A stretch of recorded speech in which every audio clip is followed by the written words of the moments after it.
할렐루야. 나의 영혼은 안전한가? 이 질문으로 말씀 내용을 열려고 합니다. 여러분 정말 안전하십니까? 여러분의 영혼이 안전하십니까? 좀 쉬운 말로 여러분의 마음은 안전하십니까? 정확한 통계는 모르겠지만 요새 병원과 또 의대생들이 많이 파업하고 휴진도 하고 시끄럽습니다. 근데 의대생들이 가장 인기 있는 과가 피부과라고. 물론 무슨 연인이 자세히 모르겠지만 짐작하건대 사람이란 본성은 굉장히 외모를 추구합니다. 그 외모라는 것이 단순히 우리 모양을 넘어서 우리의 육체적인 눈에 보이는 거죠. 보이는 것을 사람은 추구하고 쫓아가게 됩니다. 그러다 보니까 가장 예민한 것이 우리 눈에 보이는 외모거든요.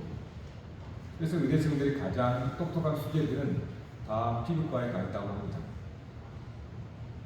뿐만 아니라 여러분이 둘러보시면 알겠지만 예전과 전혀 다른 그러한 모습들이 있는데 피트니스와 또 그러한 헬스 그리고 늘 아침 저녁 되면 운동 엄청납니다. 맨발로 다니는 게 유행이 되는 거죠. 그런 일도 벌어지고 있다는 말이에요. PT도 돈을 들여서 PT를 받고 그런 일이 지금 아주 쉽게 볼 수 있는 겁니다. 근데 또 하나 병원에 가보시면 알겠지만 예전에는 그렇게 한산한 진료과에 요새는 자리가 없어서 줄 서야 되는 차고 넘치는 과가 있습니다. 바로 정신질환이에요. 정신과. 여러분 이 모순을 볼 수 있습니까? 사람들은 가장 건강과 헬스와 육체적인 어떠함을 외모를 추구하고 피부 이런 것들을 이제 하면서 뭔가를 해 나가는데 그런데 의외로 또 정신질환이 많다는 거예요. 이 말은 우리가 보이는 외모를 추구하는 것과 이 마음의 정신의 문제는 상관관계가 있기도 하지만은 꼭 그렇지 않다라는 거예요. 물론 몸이 건강해야 건강한 생각을 하게 되는 거죠. 그러나 성경도 그렇지만 우리의 삶에서도 그렇고 그렇지는 않은 경우가 너무나 많습니다. 그러니까 많은 사람들이 어떠한 피부과나 외모나 헬스나 이러한 것들을 추구를 하지만 또 반대로 정신적인 질환이 훨씬 많다라는 것을 통해서 우리는 뭘 알아야 되냐면 그러한 외모를 추구하는 이 세상이 즉 보이는 거죠. 보이는 것을 추구하고 그것을 얻어내고 그것을 나에게 축적하는 그것이 꼭 나의 마음, 나의 영혼을 안전하게 지켜주는 것은 아니라는 겁니다. 이걸 말하고 있는 거죠. 만일에 진짜로 외모를 추구하는 그 입체를 따라서 보이는 것들을 내가 열심히 추구하면서 나의 영적 건강도 나의 영혼도 안전하게 거할 수 있다면야 이러한 모순적인 일들이 일어나지 않는 겁니다. 그런데 그렇게 엄청난 물질을 들어가면서 자기의 몸과 육체의 관리를 해나가는 데 불구하고 여전히 또 다른 앞에서는 정신적인 질병이 많다는 이유는 이게 그렇게 비례하지 않는다는 거예요. 근데 많은 사람들이 1차적 생각을 한다는 겁니다. 1차적 생각이라는 것은 눈에 보이는 이러한 육체와 외모를 건강을 하냐면 내 보이지 않는 마음도 건강할 거다라고 하는 아주 단순한 생각을 한다는 거예요. 여러분 이 사회가 보여주고 있는 게 그겁니다. 이 모순적인 거라는 거예요.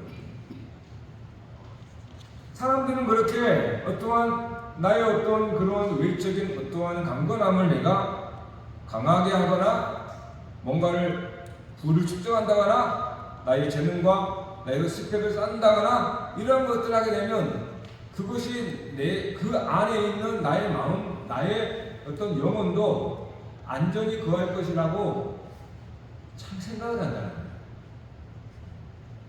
근데 그게 착각이라는 것이 금방 드러나죠. 거대한 육중한 몸이라도 여러분 아버지, 뉴스에 나오는 범죄자들의 그들이 뭐 몸이 아픕니까? 훨씬 건강해요. 힘도 세고. 그런데 사람을 해쳐요. 무엇을 말하는 거예요? 정말 우리가 그렇게 운동을 못해서 병약해서 그런 건가요? 그렇지 않아요. 근데 사람들이 그렇게 그런 세상에 살다 보니까 우리도 그렇게 생각을 하고 있더란 말이에요. 여러분의 마음은 수시로 변화무쌍합니다. 이게 우리 마음. 우리들의 건강한 몸이 건강한 정신과 마음을 갖게 하는데 중요한 역할을 하는 것은 사실입니다. 필요가 있는 거예요. 필요. 그러나 그 필요가 완전한 충만의 결과를 얻지는 못하게 한다는 거예요. 그렇다고 저와 여러분의 운동을 하지 말라는 것도 아닙니다. 여러분의 이 피지컬인 관리를 하지 말라는 게 아니에요. 그건 약간의 유익이 있고 분명히 영향을 미치지만 그것이 저와 여러분의 마음과 영혼을 지켜주지 않는다는 거예요. 여러분의 영혼이 안전합니까? 스바나를 읽으면서 결국 제 안에 들은 질문이 이거였어요. 나의 영혼은 안전한가? 나의 영혼은 안전한가? 그리고 나의 영혼의 안전을 위해서 나는 무엇을 하고 있는가?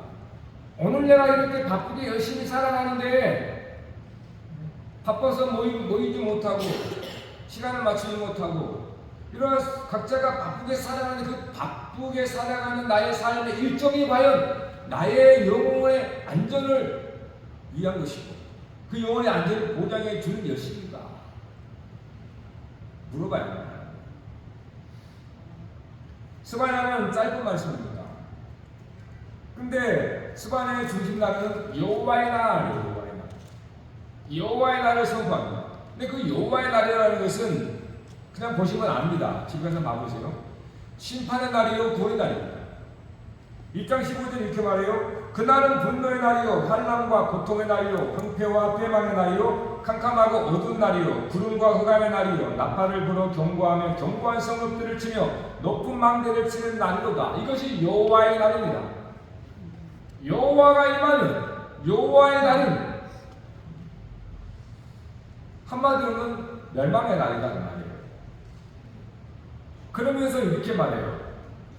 1장 18절에는 그들의 은과 금이 여호와의 분노의 날에 능히 그들을 건지지 못할 것이며 이 온 땅이 여호와의 질투의 불에 삼켜지리니 이는 여호와가 이 땅 모든 주민을 멸절하되 놀랍게 멸절할 것이로다. 이 말은 누가 여호와의 날에 안전한가?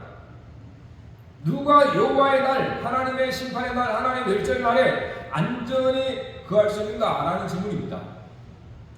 은과 금이 여호와의 분노의 날에 그를 건질 수 없다. 그래서 소두에 나의 영혼은 안전한가? 지금 물었던 겁니다. 여러분의 영혼은 안전한가? 여러분 세상을 살아가면서 수많은 풍파를 부딪히고 여러분 실패와 좌절, 욕도 먹고 이런 엄청난 일들이 벌어지는데 여러분의 영혼은 안전한가 하는 거예요. 지금은 많은 사람들이 상처라는 속에서 영혼의 스크래치를 당하는 것 같아요. 안전하지 않다는 거예요. 무엇을 의지했기 때문에 무엇으로 자기 영혼을 지키고 방비해서 그러한 작은 풍파에 맞아가지고 그렇게 호적거리면서 사는 거예요. 그렇게 열심히 첨단의 시대를 살고 가장 풍요로운 시대를 살면서도 왜 사람들을 가까이 하지 않고 뭔가 숨어서 살며 방구석에 서들어 있으며 그러한 일들이 벌어집니다. 무엇이 두려워서? 과연 그들은 방에 처박혀 있고 그렇게 나오지 못하는 자들은 사실은 그들의 영혼을 지키려고 하는 몸부림이거든요.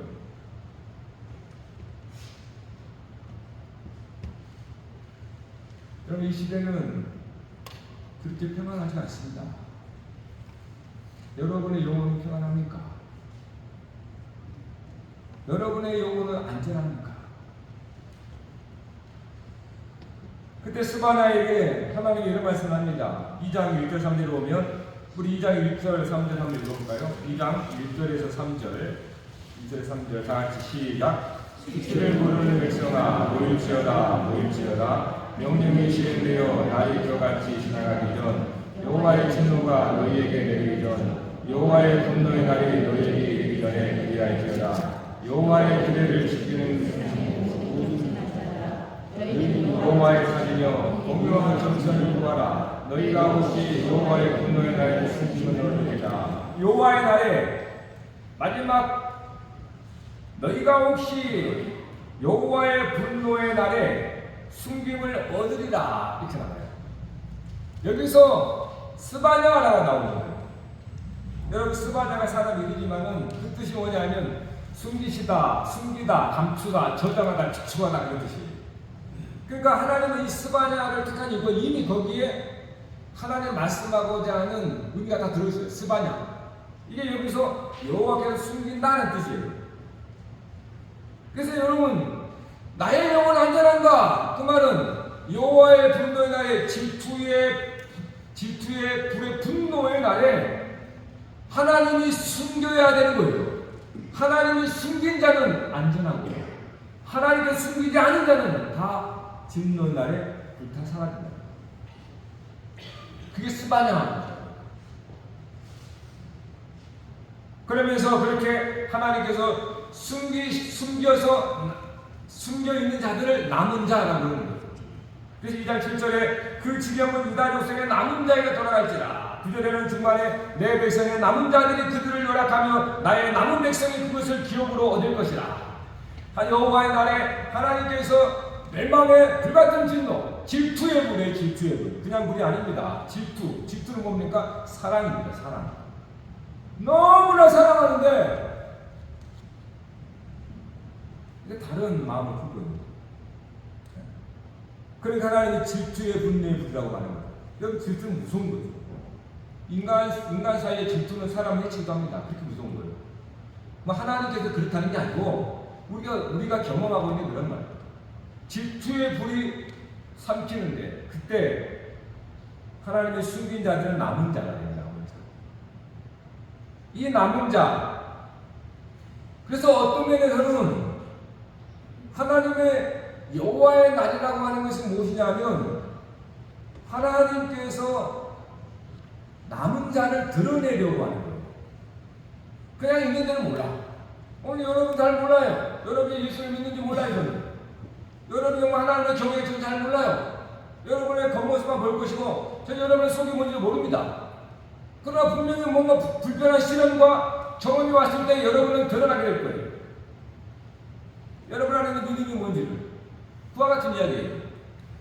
남은 자, 하나님의 질투의 불을 보내서 그거를 통과할 때에 남아있는 그거를 드러내기 위해서 하나님이 여호와의 날에 선포한 것이고, 그 여호와의 날에 하나님은 남은 자를 보고 너무나 우리 찬양했던 거죠.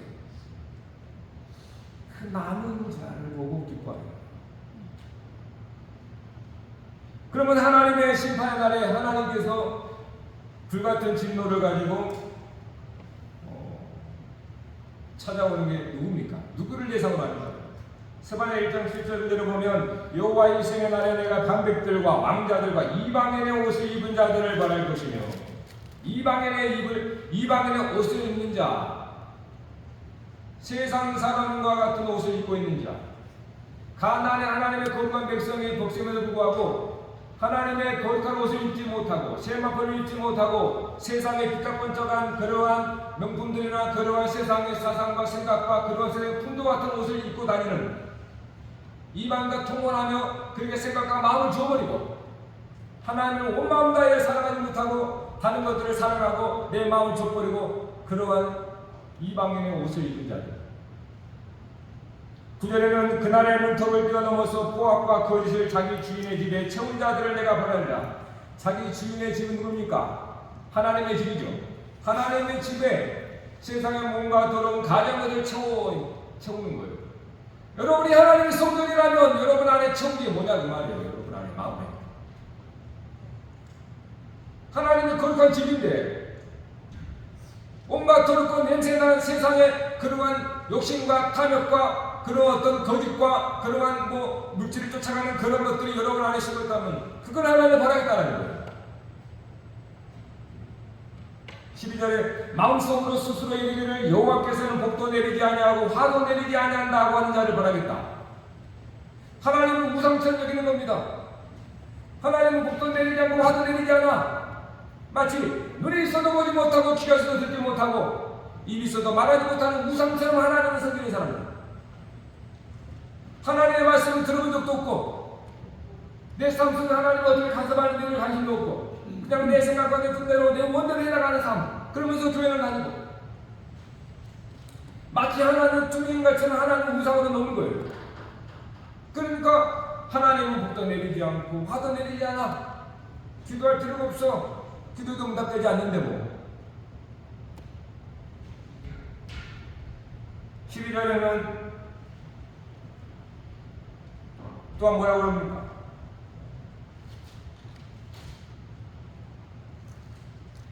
마음속에 이르기를 15절에 오직 나만 있고 나 외에는 다른 이가 없다 하더니 이런 자들 여기는 특별히 굉장히 개인주의와 나만 있고 다른 이는 없다 하는 것처럼 철저히 자기 중심적이고 자기만을 위해 사는 것 하나님과의 상관은 그런 자를 하나님이 심판한다는 것입니다. 여기에 해당하지 않는 사람이 여기 있습니까? 아무도 없잖아요. 저부터 시작을 했어요. 우리는 다 여호와의 날의 심판을 발행한 사람이라는 거예요. 그러면서 하나님께서 그와 같은 죄와 허물들을 제거하고 하나님이 남기게 하는 것이 무엇입니까? 그들이 누구입니까? 스가랴 3장 11, 12절에 이렇게 말해요. 한번 읽어볼까요? 3장 11절 12절 시작.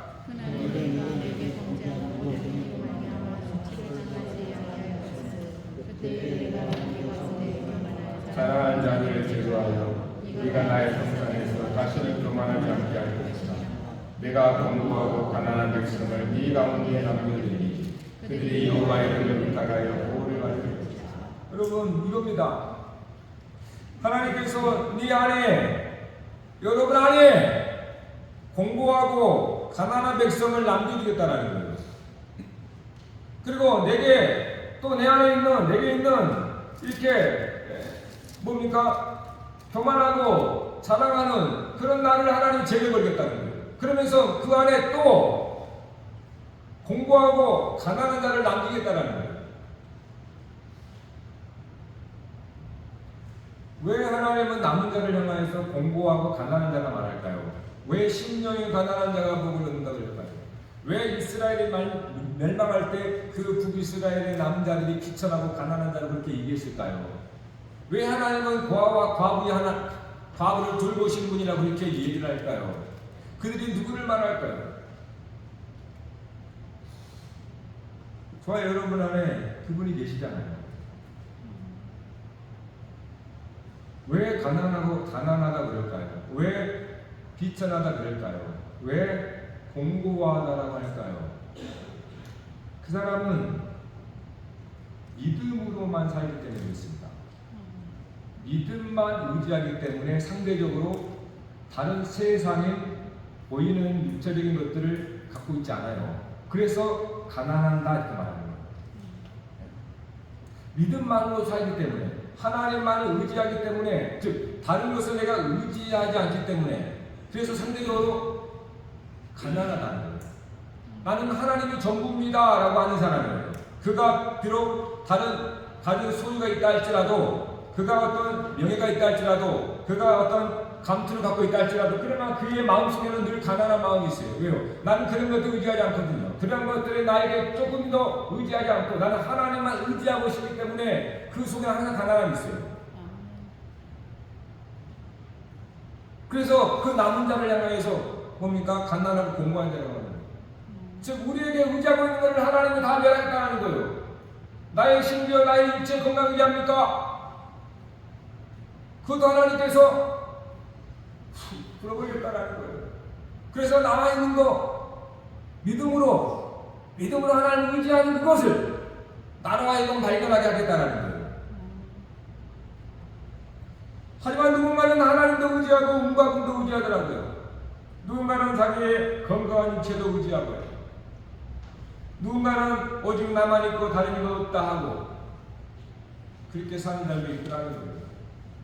사람들이 분을 내고 싸우고 다투고 상처받는 이유를 찾아보시면 거의 대부분이 그 사람을 의지하고 사랑하고 자랑하는 것들입니다. 따라서 성경은 그러한 자들을 부한 자들, 있는 자들이라고 말하는 거예요. 왜 바리새인들을 향하여서 부한 자라고 말합니까? 바리새인들은 사실 율법의 부한 자들입니다. 율법을 철저히 지킴으로 저들은 계명을 지킴으로써 저희의 의를 쌓은 부자들이거든요.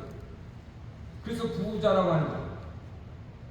그러나 가난한 자들은 자기 의가 없어요.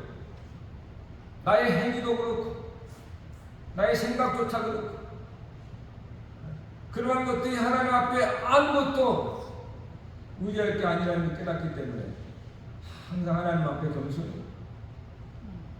오직 믿음으로만 살기 때문에. 하나님은 여호와의 날에 이와 같이 우리가 의지하고 있는 것, 그것을 하나님께서 한번 훅 풀어버리겠다는 거예요. 그리고 정말 내게 남겨져 있는 그 믿음을 하나님께서 발견하도록 하겠다는 거예요.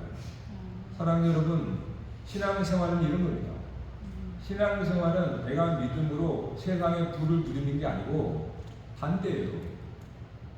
예수 그리스도를 내가 알므로 그의 의의 부유함으로 말미암아서 다른 것들이 상대적으로 내려놓아지는 거예요. 그게 신앙생활입니다. 그래서 점점 그 사람의 마음은 겸손해져요. 왜냐하면 하나님 앞에 나갈 수 있는 길은 오직 믿음뿐이기 때문에 그 믿음도 내게 아니거든요. 하나님이 주셔야 돼요. 그래서 늘 하나님 앞에 갈구하는 거예요. 마치 시냇가에 심은 나무가 시냇가에 사슴이 목마른 사슴이 시냇물을 찾듯이 늘 하나님 나에게 믿음을 주옵소서. 그 믿음도 내 것이 아닙니까? 내가 있는 것으로는 하나님 앞에 도무지 나갈 수 없기 때문에 그 어떠한 명예라도 어떠한 확신자도 하나님 나갈 수 없기 때문에 늘 하나님 앞에 엎드리며 겸손한 거예요. 하나님 나에게 믿음의 선물을 주세요. 그래서 상대적으로 굉장히 가난한 거예요. 10년이 가난한 하나님.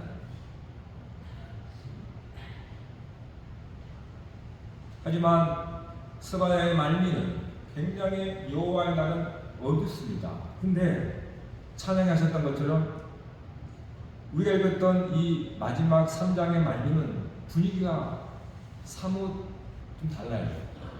굉장히 어떤 면에서 평안하고 좀 뭐라고 그럴까요? 기쁨이지.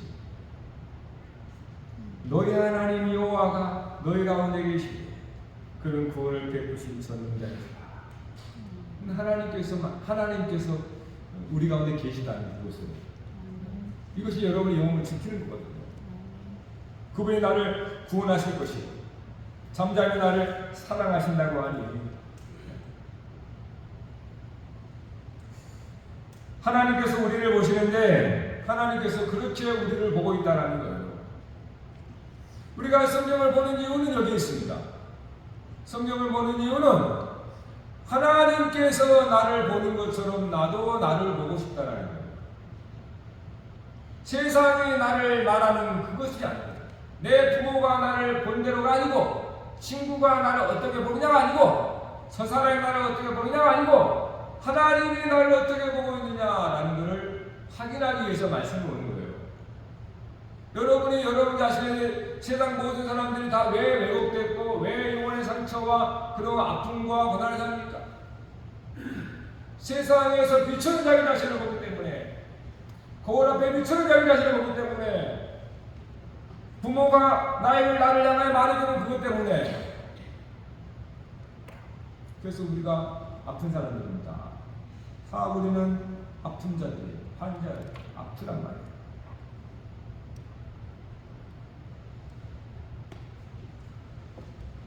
여러분, 하나님께서 저와 여러분을 바라보시며 잠잠히 사랑하며 기뻐하십니다. 아멘. 여러분 다 잊어버려도 하나님이 나를 어떻게 보시는가를 생각하십시오. 사람은 외모를 취하나 하나님은 중심을 보신다라고 했습니다. 여러분, 우리도 그렇게 노력을 해야 됩니다. 외적으로 걸친 어떤 것보다도 나의 마음은 어떤가. 겉으로는 웃고 있지만 내 마음은 불안해하고 있는가. 두려워하고 있지 않나. 우리는 생각해봐요. 여러분의 영혼이 안전해야 여러분은 전도할 수 있어요. 내 영혼이 불안한데 어떻게 다른 사람을 사랑할 수 있겠습니까? 나의 영혼이 그리스도 예수 안에서 안전을 더한다면 우리는 이웃을 사랑할 수 있게 됩니다. 그런데 내가 불안하면 이웃을 사랑할 수가 없어요.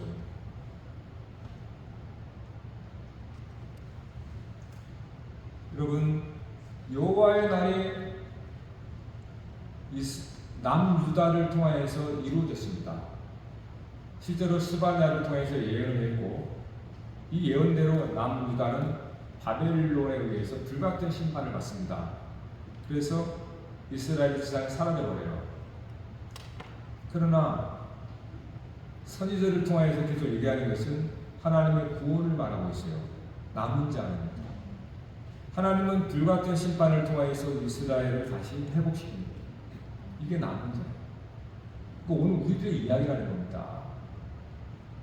근데 더 놀라운 궁극적인 이 말씀의 성취가 있습니다.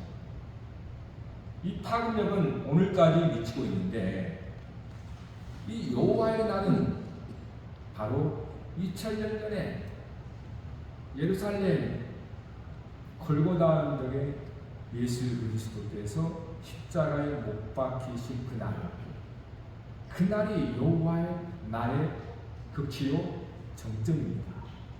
이스라엘은, 그 전 이스라엘은 하나의 예표였던 거예요. 그래서 하나님의 아들 예수 그리스도께서 십자가에 못 박힐 때 그는 인류의 아담 이후 모든 죄악과 허물들, 하나님을 사랑하지 않고 자기를 위해서 사랑하는, 하나님의 마음에 두지 않고 자기가 사랑하는 모든 죄를 대신하여 예수 그리스도께서 십자가에 달리실 때 하나님은 불같은 진노, 질투의 불의 진노로 하나님 아들 그리스도께 내리신 겁니다. 그래서 그를 마치 불로 태우듯이 죽이신 거예요. 그게 심판이에요. 이 사건을 위해서 하나님께서 스바냐를 통하여서 예언을 했던 겁니다. 십자가는 하나님의 심판이죠. 동시에 하나님의 구원입니다. 남은 자가 있잖아요. 하나님의 예수님의 보이는 이 육체가 십자가에 못 박혀서 불같은 진노를 통하여서 그가 허물어졌지만 말씀대로 산 후에 그의 영혼은 다시 살아났어요. 남은 것을 위해서. 예수 그리스도를 믿는다는 것은 이겁니다. 불에 타버릴, 십자가에 못 박혀버릴 것을 통하여서 전혀 상하지 않은, 해하지 않은 남은 것을 위해서 하나님께서 십자가를 불태운 겁니다. 여러분의 영혼은 안전합니까? 골로새서 3장에 보면은 너희가 죽었고 너희 생명이 그리스도와 함께 감추어졌으니라 이렇게 말해요. 여러분의 생명이 여러분에게 있지 않습니다. 너희 생명이 그리스도와 함께 감추어져 있다, 숨겨 있다. 하나님께서 여러분을 딱 숨깁니다. 어떻게? 예수 그리스도 안에 여러분을 넣어서 그리스도가 우리를 딱 덮고 있어요. 그래서 하나님 아버지의 불같은 시험도 이 그리스도에게 올 때는 사랑으로 와요. 예수 그리스도께 십자가에 죽으신 것은 하나님의 죄에 대한 진노지만 동시에 하나님의 인간을 구원하고자 하나님의 사랑이었다는 거예요. 우리가 그리스도 없이 당한다면 완전히 하나님의 무서운 심판이겠지만, 우리가 예수 그리스도 안에 딱 감춰져 있다면 하나님은 우리를 향한 하나님의 보호와 지켜주심으로 우리에게 찾아옵니다. 사랑하는 성도 여러분, 예수 그리스도를 믿으십시오. 예수 그리스도를 믿는 것 외에는 다른 게 없습니다. 나의 영혼을 무엇으로 지킬 수 있겠습니까? 하나님께서 이제 모든 죄를 대신한 예수 그리스도께 하나님의 불같은 심판을 내렸는데, 그 불같은 심판을 속에서 피할 자가 무엇이 있냐 이 말이에요. 무엇이 저와 여러분의 영혼을 다치지 않도록 지켜주냐 그 말입니다. 마지막으로 욥을 통하여서 그 증거를 한번 보십시다. 여러분, 욥은 고난의 상징입니다. 욥처럼 고난당한 자가 없습니다. 근데 욥도 결국은 그리스도를 향한 하나의 예표인데, 굉장히 실제적으로 하나님께서 사탄에게 내어줍니다. 욥을 내어줘 버려요. 그래서 사탄이 처음에 어떻게 합니까? 욥이 가지고 있는 재산 소유 한순간에 노략질을 당하고 다 거지로 만들어버려요. 심지어 자식까지, 자기 7 자녀들까지 다 강풍이 불어가지고 그 기둥이 부러져가지고 집이 내려앉아가지고 그 7 아들, 딸들 다 죽어버려요. 정말. 누가요? 사탄에게 내어준 겁니다. 욥을 하나님이. 하나님은 여러분의 소유를 지키지 않아요. 사탄에게 내어준 거예요. 그것만 아닙니다. 하나님께서 욥을 내어줍니다. 어디? 욥의 몸뚱아리도 내어줘버립니다. 욥이 머리부터 발끝까지 악성 정략으로 덮어버립니다. 하나님의 보안이 아닌 걸 내어줘버린다는 거예요. 하나님은 지키는 법이 아닙니다. 여러분의 피지컬을 가지고 여러분의 육체와 여러분의 외적인 어떤 것과 세속의 배경과 이런 것들을 여러분의 영혼을 지키라고 하나님이 하잖아요. 그것들은 사단은 내어줘 버립니다. 여러분의 세상을 다 빼앗기잖아요. 안 뺏기라고 애를 쓰지만 지킨다고 지켜지지 않아요. 그 소유와 여러분의 육체 건강을 위해서 열심히 노력하고 운동하십시오. 그러나 의지하지 말라는 거예요. 질병에 왔다고 푹 죽어가지고 그렇게 살지 말라는 거예요. 하나님은 그거를 지키지 않습니다. 사단에게 내어줬잖아요. 하나님 지킬 게 뭔지 아십니까? 생명 건들지 마라. 사단에게 그 영혼의 생명은 털끝도 건들지 마라. 여러분이 예수 그리스도 안에 있으면 어쩌면 여러분은 엄청난 고난을 통해서 여러분의 많은 걸 잃어버릴 수도 있어요. 여러분 노력했던 소유가 공동타에 무너질 수 있습니다. 심지어 여러분이 건강해진 육체도 질병으로 녹아내릴 수 있어요. 그러나 여러분의 영혼은 안전하게 지켜야 됩니다. 있습니까? 무엇에 의탁하겠어요? 여러분의 마음을 무엇에 의탁하겠냐는 거예요. 여러분의 실력이에요? 여러분의 능력이에요? 여러분의 배경, 부모? 무엇에 여러분의 마음을 의탁하겠습니까? 오직 위대한 주 예수 그리스도께 의탁하십시오.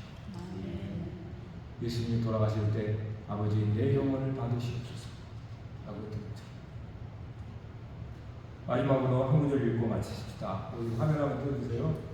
고린도후서 4장 16, 18절 같이 한번 읽고 마치십시다. 시작. 그러므로 우리가 낙심하지 아니하노니 우리의 겉사람은 낡아지나 우리의 속사람은 날로 새로가리로다. 우리가 잠시 받는 환난에 중한 것이 지극히 크고 영원한 영광에 중한 것을 우리에게 이루게 하느니 우리가 주목하는 것은 보이는 것이 아니요 보이지 않는 것이니 보이는 것은 잠깐이요 보이지 않는 것은 영원하니라.